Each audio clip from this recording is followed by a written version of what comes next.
Okay, looks like we're up and running. Fantastic. So we are back on Advent of Code day 2 today. So yesterday I did day 1 and I got my 2 lovely gold stars here. And today we are going to be looking at solving day 2's challenges. So there will be 2 challenges for us to solve today. Advent of Code is a little advent calendar for those who enjoy programming, and essentially a new coding challenge is released every day of Advent, so for 25 days, and they are Christmas themed, should we say. Sometimes you have to help Santa out make his deliveries. This year we are trying to go on holiday for the Christmas season.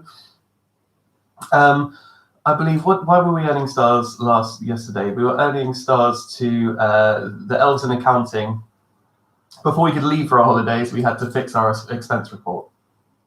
So we did that, and now we are on to day 2. And so let's see what the scenario is for day 2. Okay, so day 2, password philosophy. Your flight departs in a few days from the coastal airport. The easiest way down to the coast from here is via Toboggan. Cool. The shopkeeper at the North Pole Toboggan rental shop, you heard that right, is having a bad day.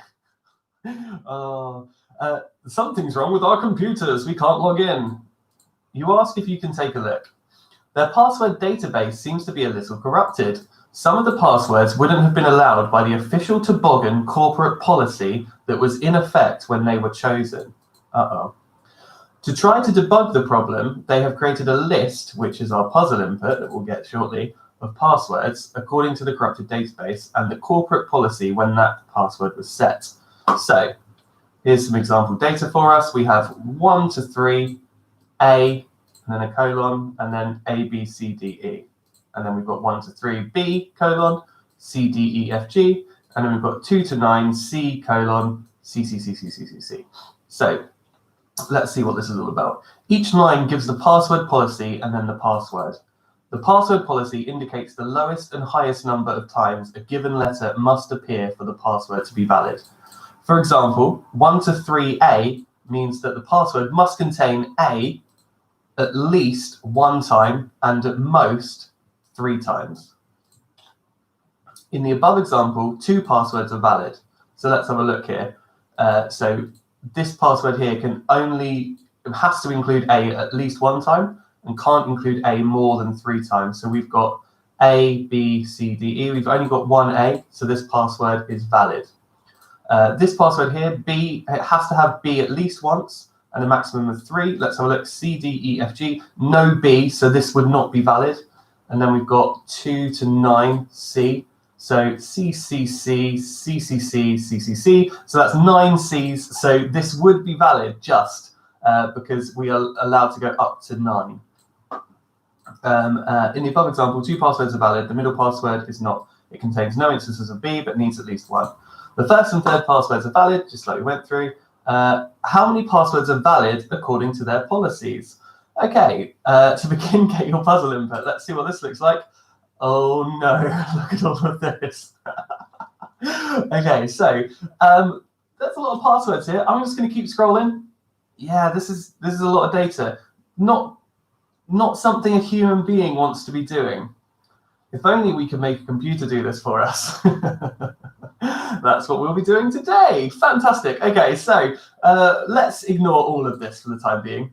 Let's just stick with our nice test data. We used our test data yesterday, and it was really helpful just to start and kind of see what we need to do, and then we can scale it up. So I'm just going to copy this, and we are going to go into REPL.it. Now, this is day 1's file. We need to make a new file. So I'm in my 2020 folder for my different Advent of Code challenges here, and I'm just going to add a new file, and I'm going to call it day2.py. I'm working in Python. I didn't make that clear in the video, but yeah, it's programming. Everything I do here, you could do in any language. And let's just paste in that data. So I'm just going to paste that here, and let's pull it in as a string, because that's how it will be pulled in when we read the files. And let's do something like this. I'm just going to make it into a list. There we go. And let's say test data equals. Okay, fantastic. So we've got an array with these 3 strings in it. Now, what I want to do actually is I want a test item as well. And what my test item is going to be is just an array, but split into, so these split into different elements. So this will be, like for instance, 1 to 3. This will be A colon, and this will be A, B, C, D, E. So if we start with it like this, and then we can kind of work out how to get each one. So what we want to do is really simply, we want to focus, we don't want to start too broad. We want to just focus on solving one problem at a time. So we want to write some code that is going to output that this password is valid because of the policy.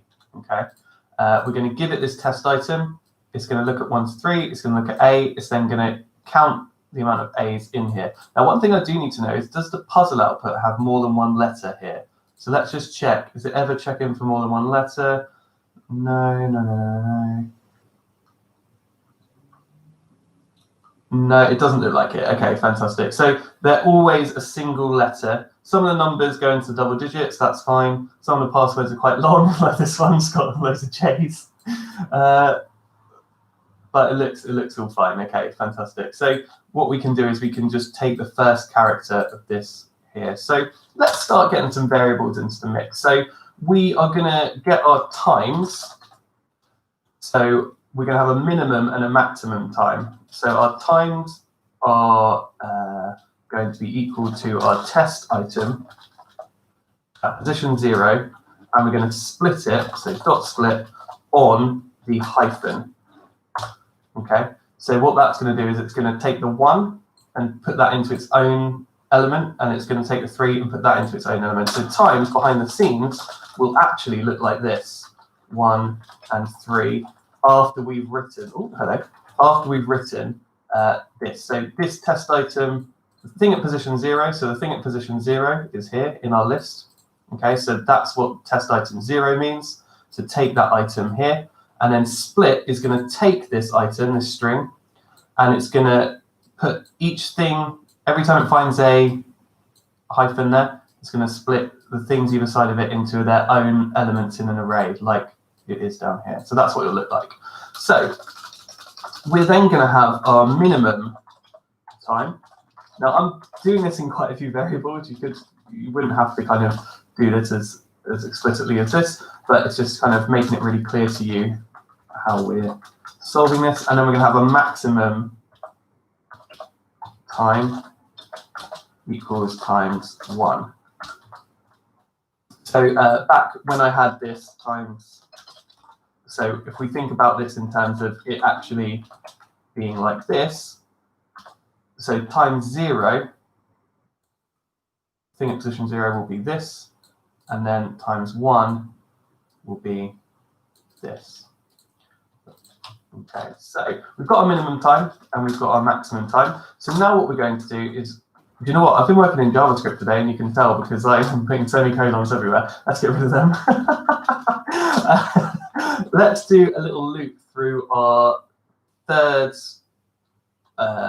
thing here. So in our test item here, we want to loop through each character. We want to look at each character individually, and we want to check to see whether they are equal to this letter here. So our test letter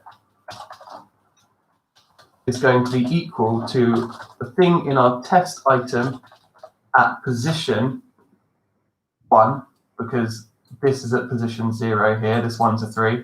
So this here is at position 1. So I'm going to say test item 1, and that's going to give us the string of A colon. Now, I don't want the colon, okay? I just want the A. And so I'm then going to chain onto the end of this the thing at position 0.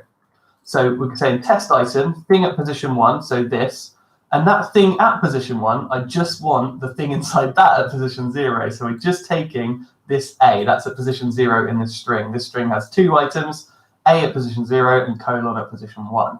So we've got our test letter, we've got our minimum and maximum times. I'm just going to put the test letter up here. Let's do it in chronological order. So we've got a test letter, and now we're going to start looping through. So we're going to say for, and we're going to want to do each letter in password.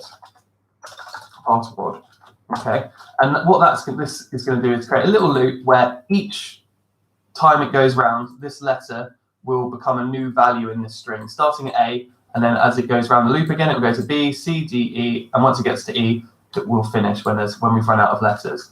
So for letter in password, we're going to say if letter is equal to test letter, then what are we going to do? Well, we want to keep a count of how many times this letter appears in our password. So we're going to make a variable called count. I'm going to set it to 0. And if our letter equals test letter, we're going to say count plus equals 1. Ooh, plus equals 1. Okay, so we're just going to keep count. So it's going to come through here. It's going to check whether this is equal to A. Yes, it is. Letter equals test letter. So then we're going to add 1 to the count. We're then going to get B. Is B equal to A? No, it's not, so we're not going to do anything. Is C equal to A? No. Is D equal to A? No. E equal to A? No. And so that will be the end of our loop there, and we'll have only incremented our count by 1. This means we'll have a record of how many A's were in this password, which would be 1. And now we're going to check that against the minimum and maximum time. So after our loop, we're then going to ask ourselves if our count is greater than or equal to our minimum time, and our count is less than or equal to our maximum time. So it has to be within those two boundaries. It has to be both greater than our minimum time, so 1, and it also has to be less than or equal to our maximum time. Okay, we couldn't put or here because otherwise we're not being specific enough. We're saying, oh, it can be greater or it can be less than. Okay, but we need it to be both greater than the minimum and less than the maximum. So if that is the case, we are going to want to do something. We're going to want to kind of tell the program that this password is correct or not. Now, what is it that we're actually doing? Let's have a quick look here. So how many passwords are valid according to their policies? So we're keeping a track of valid policies. So let's just pop this at the top so we can remember what we're doing on this earth. Okay, how many passwords are valid according to their policies? So we've got a test data, we've got a test item. So we're splitting that test item, getting our maximum time, our minimum time, our test letter. We're establishing a count, and then we're going through that and through the password here. What is the password? I've not declared that as a variable, have I? No, that's very silly. So we've got a test letter and we've got our password. Now our password is simply going to be equal to whatever's in our test item at position 2. Okay, so we're going to say test item position 2. Fantastic. I've written a lot of code and not run it, and I really should get better at doing this. I tend to programming quite big bursts, but I think it would be more helpful for you if I was running this a bit more often. So I apologize for that. So we've got our passwords, we've got our count. If letter in passwords, if letter equals test letter, we're going to add to our count. Then if our count, we're going to return true. Capital letter for Booleans in Python. Else, we're going to return false. Now, why am I returning? Because I'm not in a function. Well, that's a good question. We're actually going to put this all into a function because it's going to be much more helpful for us to be able to do this as a function. So I'm going to take all of this code here and I'm going to indent that and I'm going to define a function. So I'm going to say def and we're going to say test password. Sorry about that noise. We're going to say valid. We're going to call it def password is valid. And what we're going to ask to be passed in is our test item. Okay, and so we're going to use that array. We're going to, as long as our array is given to us like this, then we're going to be happy and this is going to work. So we've wrapped this up in a nice function. And now what we're going to do is we're going to test it. So I should have my function definition at the top here. Let's take all of this. I'm just going to cut that and paste it below. Let's chop this function down, not chop it, but hide it. Oh, hello, didn't want to do that. Let's try that again. Oh, okay, hang on. Just struggling to use the computer here.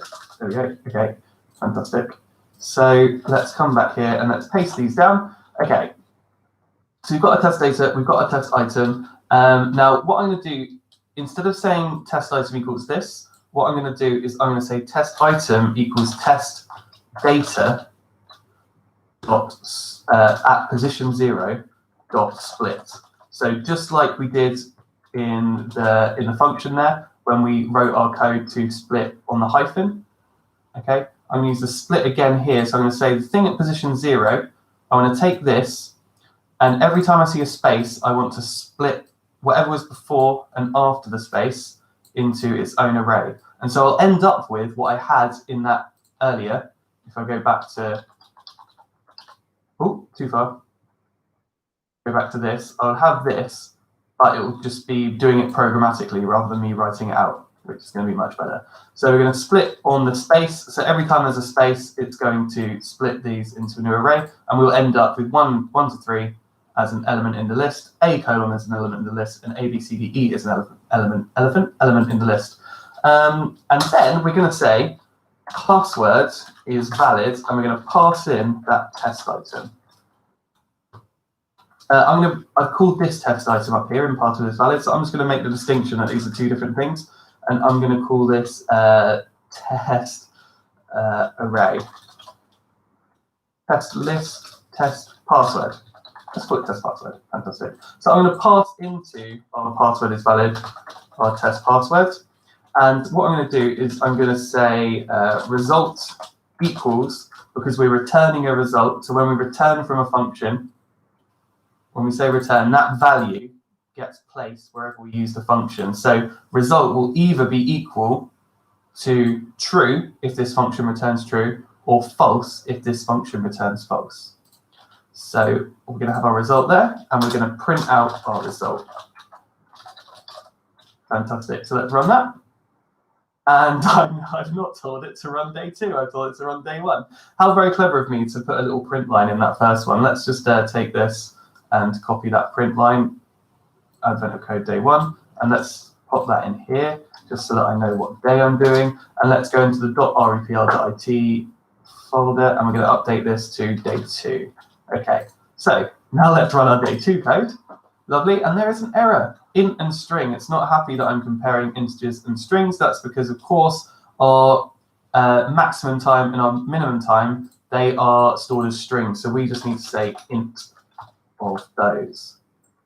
Int to convert them into integers. And now if we run this, that should be all gravy. And that has returned true. Fantastic. So it is telling us that this password passes the test. It is true. Okay. Now, could be broken. We could have just programmed this badly. So let's test this with our second bit of data. Now, the way I've programmed this is really nice, because I can now, to change from this one to this one, all I have to do is update this number here. Because at the moment, I'm saying get the thing at position 0 and split it. But now all I have to do is say get the thing at position 1 and split it. And now I'm going to do that one. Didn't have to type anything else different, just have to change this number here. So let's run this and see what we get. False, okay, which is exactly what we should have got. Okay, this is false. There are no B's in here. We need at least 1 and no more than 3. And let's check this with the third thing in the array, the thing at position 2.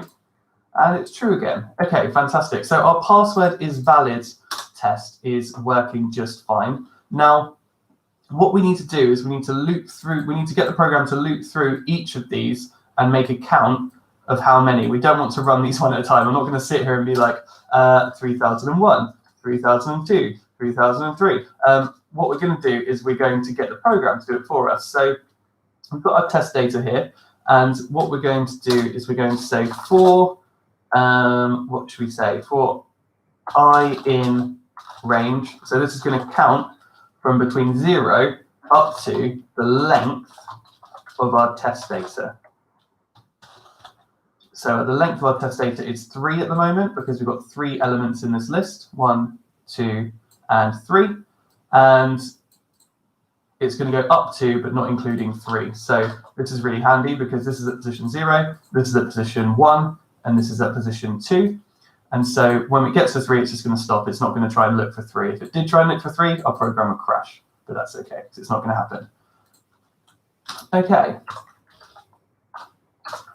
So our test password is going to be our test data at position I. So I is going to start at 0, so we're going to look at this. And then I is going to become 1 next time it goes around the loop. So it's going to look at this because we're looking at test data position I. And then I is going to become 2. So it's going to look at this item because I will be 2 in here. And then finally I will be 3 and the loop will stop running. So if our result is true, then what we're going to do is we're going to have a variable up here. We're going to call this, valid passwords. Valid passwords. And we're going to set that to 0. And every time the result is true, we're going to say valid passwords plus equals 1. And then we're going to print out right at the end our valid passwords. Okay, moment of truth. We've just got our little test data here, our little three lots here. Obviously, we're going to then jump into this nonsense, but we're just going to try this with our test data here. So let's have a look and let's give this a run and see if it works. Fantastic. So it's printed out too. So let's also make this a little bit prettier. So let's say there are, and concatenate this. There are 2 valid passwords in the list. Make sure that's working nicely. No, it doesn't like that because valid passwords is an integer. So we're just going to convert that into a string by saying str and pop in some brackets around valid passwords, tell Python to convert that into a string. And there we go. There are 2 valid passwords in the list. Okay, fantastic. So we are going through this list, and that is the answer to this test data. That they say there are 2 passwords are valid. So we know this is working. Now, can I just try this? Okay, I'd just like to blow your mind a little bit. We can think of true and false as 0 and 1. So if result equals true, valid passwords plus equals 1. But what if instead we said valid password plus equals result? Because if it's false, it's going to be 0, so it's going to add nothing. But if it's true, it's going to add 1. Does that still work? It sure does. Fantastic. So you can take that if out completely because it's useless. We're just going to add the result. The result's going to be a Boolean. It's either going to be 0 or 1, which is pretty weird, right? It's pretty strange. But because Booleans are just 0, 1, true, false, on, off, we can just treat it as a number. Like I could just very quickly run Python 3 in the code console here, and I could say a equals true, capital T on true, and then I could say what's a, and it would say true, and I could say int of a, and it would give me 1, because true is equal to 1. And you can see that here, it's using that there. So we are getting the correct answer by doing that, which is pretty neat, I think. Okay, now is the time to actually do all the heavy lifting. We need to end up with all of our data in this format, so we need to read it in. Now, we, yesterday, wrote a lovely function here that reads a file for us and splits on every new line. I think that's going to be quite helpful for all of these challenges. So what I'm going to do is I'm going to create myself a little helper file. I'm going to call it helper.py, and I'm just going to take this read file. I'm just going to pop it in there instead. I'm just going to import helper in here. And we're going to come down here, and instead of saying read file, we're just going to say helper.readfile. And in helper, we're just going to pop the read file code. And this will just stop me rewriting this over and over again. Okay, so it's bad practice to have the same code being written again and again and again. I only need to write it once, and I can just reference it in the rest of my code. So I've got my helper.py file there. I'm really hoping this doesn't just blow up in my face now that I've done this. So let's do import helper, and we can say, and it might even guess what I want to do now. So down here, we're going to say helper dot, can you see it? No, read file. I mean, part in the file name. Now we need to get our data actually. So let's jump in here and call this day2data.txt. Lovely. So we've got a new text file here. And I'm just going to come into my test data, my actual data, not my test data. Control A to select all, Control C to copy, and then I'm going to jump back into repl.it, into my text file here, Control V to paste. Might take a little second. No, it didn't. 1,000 elements in here. Okay, That would take me all weekend, no doubt. Probably all like from now till Christmas, I'd probably be checking these. That would take a long time.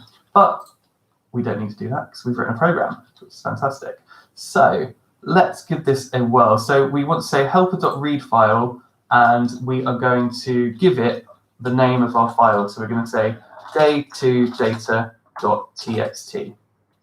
And instead of saying this here, I'm just going to comment this line out.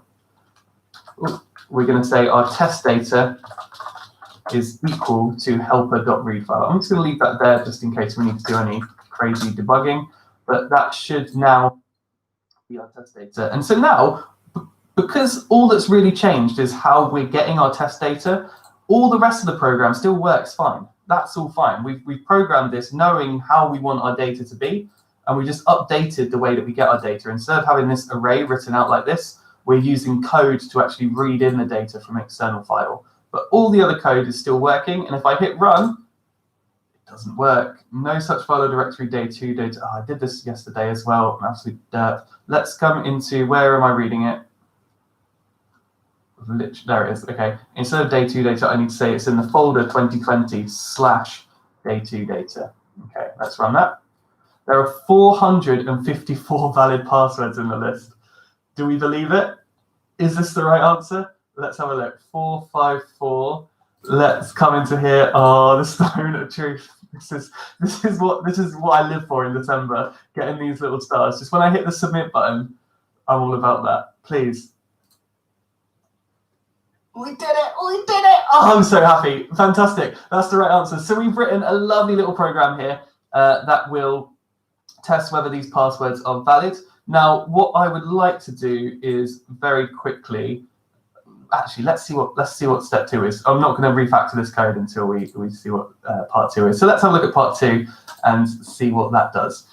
Okay, part 2. While it appears you validated the passwords correctly, they don't seem to be what the official Toboggan Corporate Authentication System, OTCAS, is expecting. The shopkeeper suddenly realizes that he just accidentally explained the password policy rules from his old job at the sled rental place down the street. What a numpty. Come on, guy. The official Toboggan corporate policy actually works a little differently. Brilliant. Sounds like we're going to have to change our code. Each policy actually describes 2 positions in the password, where 1 means the first character, 2 means the second character, and so on. Be careful, Toboggan corporate policies have no concept of index 0.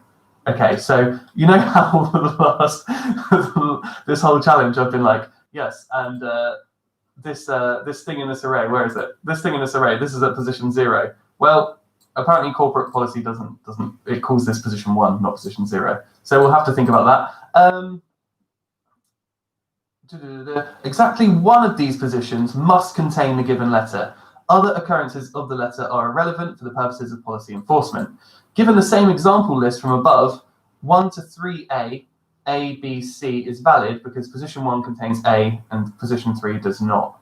1 to 3, B, C, D, E is invalid. Neither position 1 nor position 3 contains B. And 2 to 9, C is valid because both position 2 and position 3 contain C. Okay, so we need to update our code. Now I'm going to do what I did yesterday, and I'm going to chuck this in a function. So I'm going to say def part 1, and we're going to just tab all of this into that little function there. Lovely stuff. Actually, I've really made this really wide. I'm just going to give us some more space on the screen here. Let's also get rid of this. Oh, look at that. What have I been doing? Okay, this is much better. So this is part 1. And what we're going to do is we're just going to pass in our data. So I'm going to say data in here, and then I'm just going to replace every occurrence with test data. So data and data. Okay, lovely. So actually, I called this test data. That's not really true. It should be puzzle data. That's our puzzle data. We're passing in some data to this. It does the thing, it prints it out. Okay, fantastic. Okay, part 2 is going to be very much like part 1, actually. So let's just copy this. And then yesterday, I copied the code. I absolutely did a bad job of thinking about what I needed to change, and it led to a lot of issues. So I'm going to be extra careful when copying this, that I do this properly. So part 2 data, we still want to keep account of our valid passwords. We still want to loop through. We still want to check if our password is valid.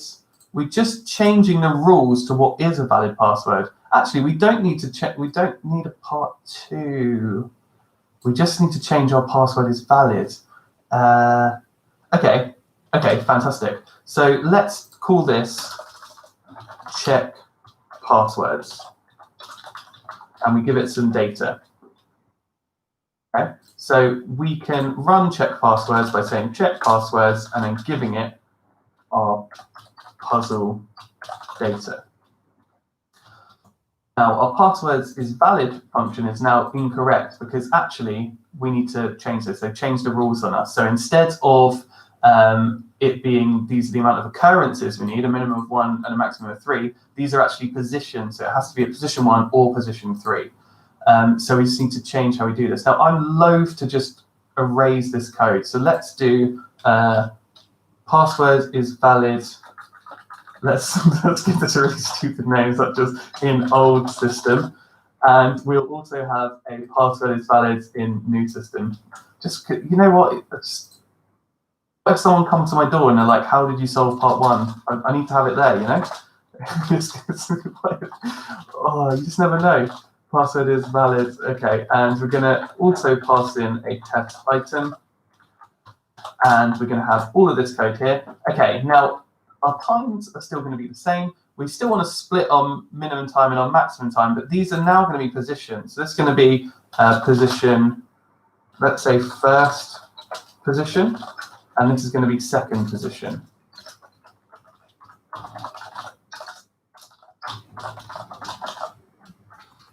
And this is going to be our list of positions. Positions. Okay, fantastic. So let's take this. Let's just copy this and put it here and here. Okay, so we've got our positions. We chop out whatever's in test item at position 0 and split on the hyphen there, removing it and just getting the 2 numbers either side. We then take the thing in that first thing of positions and we convert it to an integer. We take the thing in second position of positions, and that's our second position, convert it to an integer. And now we've got a test letter that we pull out from there, and we've got our passwords. Okay. We've got our count, and we're going for letter in password. So for each letter in password, we no longer really want to loop through each letter in the password. What we want to do is we want to say if our letter, and what is our letter? So we want to say if our password at position, first position, is equal to our test letter, then we are going to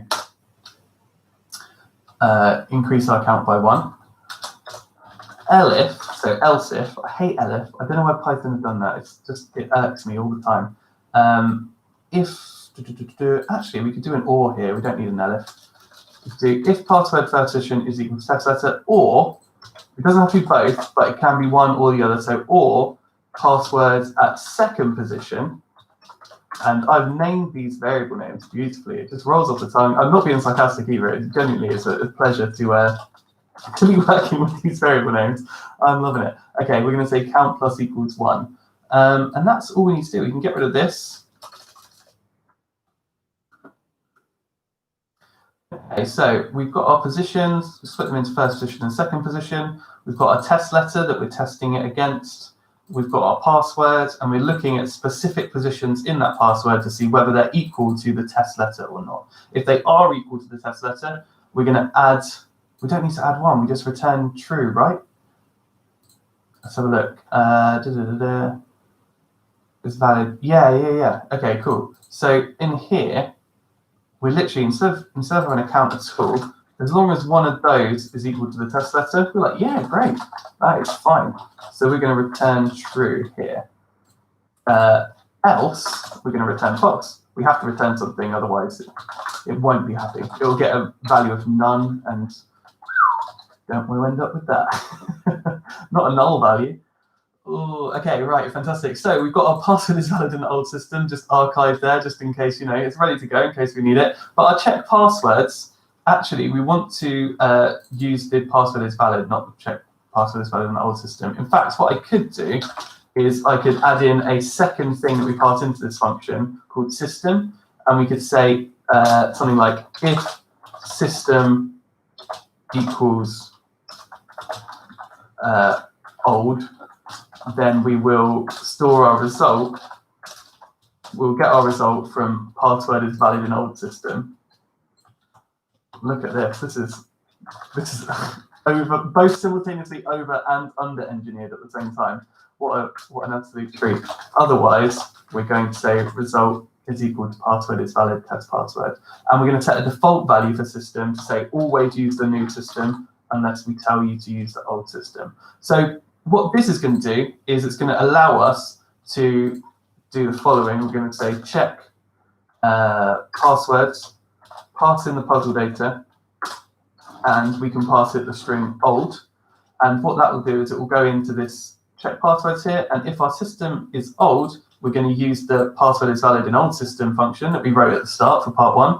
Otherwise, if it's not old, so if we didn't put anything in, like down here, we just left it blank, we just passed in the data, but nothing for system, then system will use the default value that we gave it, which is new, and so it won't be equal to old, and so it will do this instead, which will be lovely stuff. And so this will now run both of these. I'm thinking as well, maybe there are valid passwords in the old list for the, and then we'll add in our system.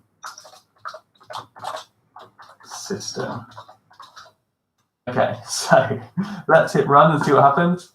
Okay, so look at this. There are 454 valid passwords in the list for the old system. So that works. That was great.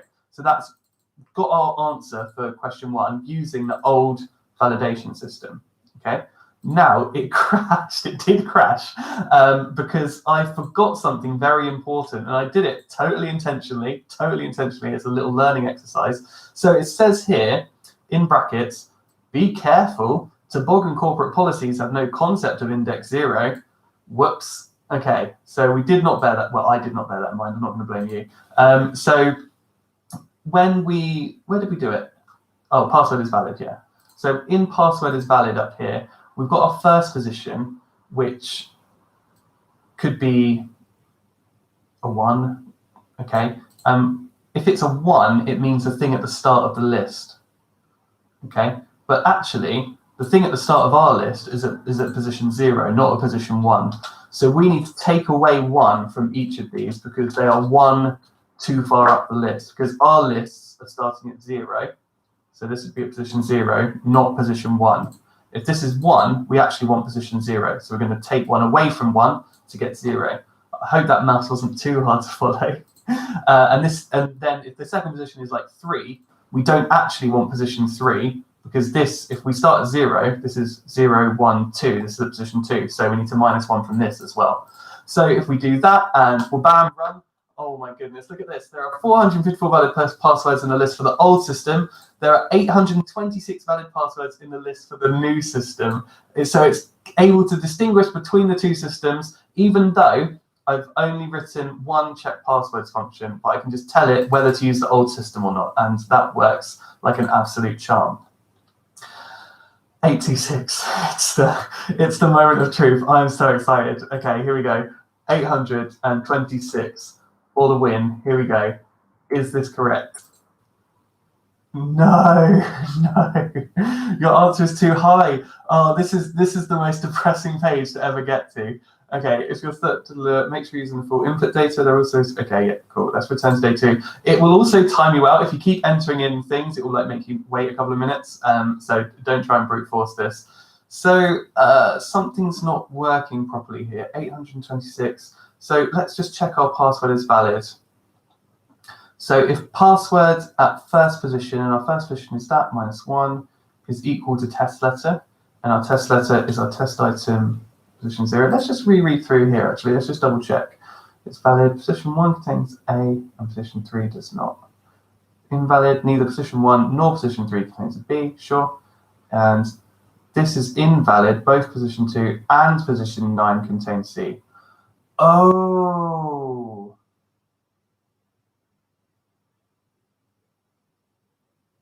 Exactly one of these positions must contain a given letter. What an absolute dingus. I can't believe I didn't read the question properly. That's like school 101. Read the question. Okay, great. So, so if we need to do a little bit of logic gates here. So if password first position is equal to test letter and password second position is equal to test letter, we're going to return false because they cannot both be equal to the test letter. Only one of them can be. However, elif, oh, we don't want that. Elif, we're going to just copy this. Instead of and, we're going to say or. So if one of them, we know that both of them don't. If this doesn't pass, oh no, we don't want to return false though. Oh yeah, we do. Yeah, we do.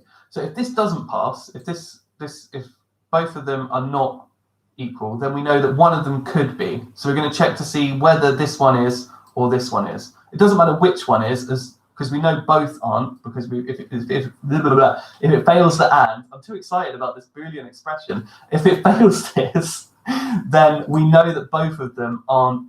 The test letter isn't in both positions, but it could be in one, it could be in neither. So we're going to then check to see whether it's in this one or it's in this one. It doesn't matter if it's in both. We know it's not in both because we've already tested it. I feel like I keep going around in a loop here, but it's important to understand the difference between and or. So if it is in one of those positions, we're then going to return true. Otherwise, if it's not in one of those positions, it's going to return false. And so hopefully, oh no, it's failed to connect. Please come back. Okay, fantastic, it's connected. We're okay. Let's hit run. 649. See that drop? That is changed. And hopefully now this is the right answer. I'm so glad that was just an easy. I'm glad I reread the question. That's all it comes down to. Just reading things properly. That's hard. Where am I putting this answer in here? What is the answer? 649. Let's see if that is right. Here we go. 649, and we're going to submit. Yes, our 2 gold stars for today. Oh, this is so good. We are 1 gold star closer to saving our vacation. We have completed day 2. We can share this victory, a big tweet. How victorious we've been. I'm now sat at 4 stars out of a possible 50. What an absolute hero. we're gonna get on that vacation at some point. Fantastic. So I hope you enjoyed this. I might see you tomorrow in day 3. Awesome. Thanks for watching.